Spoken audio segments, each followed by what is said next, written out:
Alors bonjour à tous et à toutes, c'est Nicolas des Talents des Hauts-de-France. Donc aujourd'hui on se retrouve pour une nouvelle interview, un nouveau podcast. Aujourd'hui on est en découverte du groupe Waikia. Oui, Voilà, bonjour à vous. bonjour. Alors dans un premier temps je vais vous laisser un peu présenter le groupe en quelques lignes. Oui. Donc le groupe Oekia est né de la rencontre entre Richard et moi-même, Priscilla. Nous avons démarré nos compositions pendant le confinement. On était tous les deux à la maison au même moment. Richard m'a proposé quelques compositions sur lesquelles j'ai rajouté des titres. Et puis petit à petit, le répertoire s'est étoffé, donc autour de chansons en français, inspirées aussi de nos voyages. On a fait deux voyages conséquents de plusieurs semaines aux États-Unis, dont les rencontres, les paysages, le Grand Ouest nous a beaucoup marqués et m'ont bien inspiré au niveau des textes. D'accord. Alors quelles sont justement vos influences musicales? Assez divers, ça va de Dominique à Émilie Loiseau, à Nora Jones, à Bachung. C'est assez large. Pour Richard, qui est musicien, jazz, improvisateur, c'est pareil, ça va du blues au jazz, au free jazz, donc c'est à Radiohead, c'est assez varié. D'accord. Et là vous avez un projet à nous présenter. Il y a un album en préparation. Oui, alors il était en préparation en novembre, nous avons été enregistrés à la Buissonne. Il a ensuite été mixé aux États-Unis par une amie de longue date, Vera Beren, qui a amené une touche, un son du coup assez américain dans ses propositions. Et l'album est sorti il y a 2 semaines sur toutes les plateformes en numérique. D'accord. Est-ce que vous pouvez du coup nous en dire un petit peu plus sur cet album? Donc cet album comporte 11 titres. Il commence par le premier morceau qui s'appelle Sedona, qui est une ville justement aux États-Unis. Euh, Nous avons également une chanson d'amour, Sérénade au lion, des titres un petit peu plus jazz comme Sous la pluie, ou alors Dans ses rêves, qui évoque les souvenirs qui petit à petit s'effacent de la mémoire d'une femme qui est atteinte d'Alzheimer.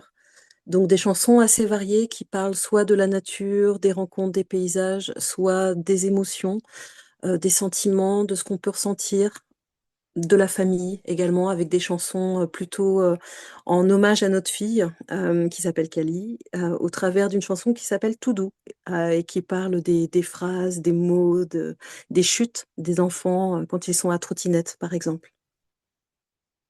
D'accord. Quelle était votre façon de composer pour cet album? La plupart du temps, Richard me proposait la musique sur laquelle j'écrivais les textes. Donc, en fonction de la musique proposée, j'avais des images qui me venaient, rattachées encore une fois à des expériences de voyage ou à des émotions, des situations qui ont pu me marquer. Ça a été principalement ce processus-là.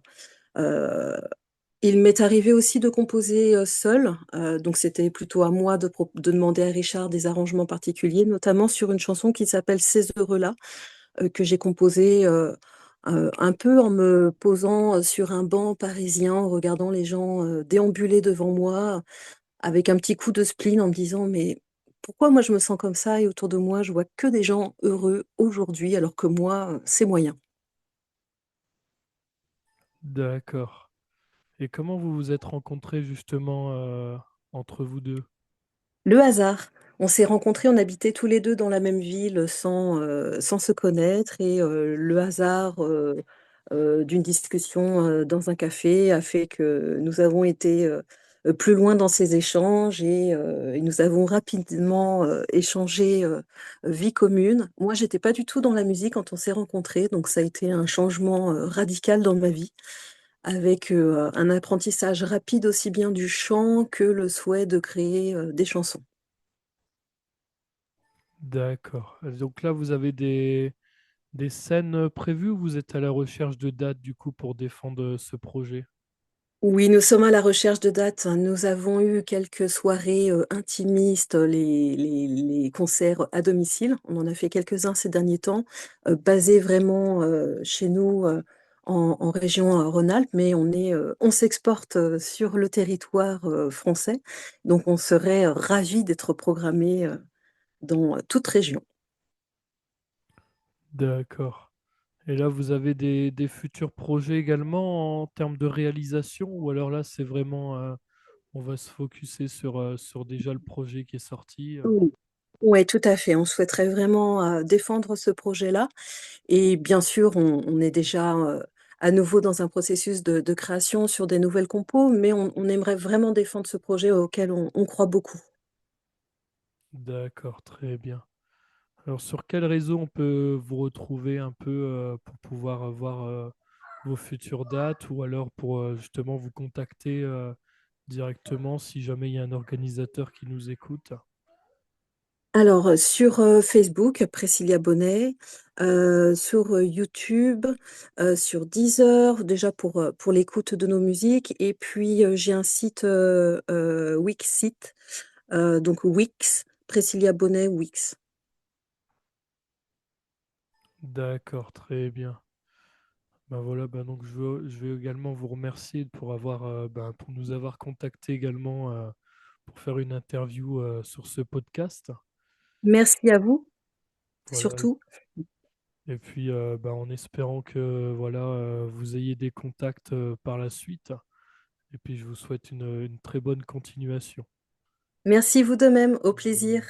Et puis je vais souhaiter également au revoir à tous les auditeurs auditrices qui nous écouteront sur le podcast du soir. Au revoir à tous.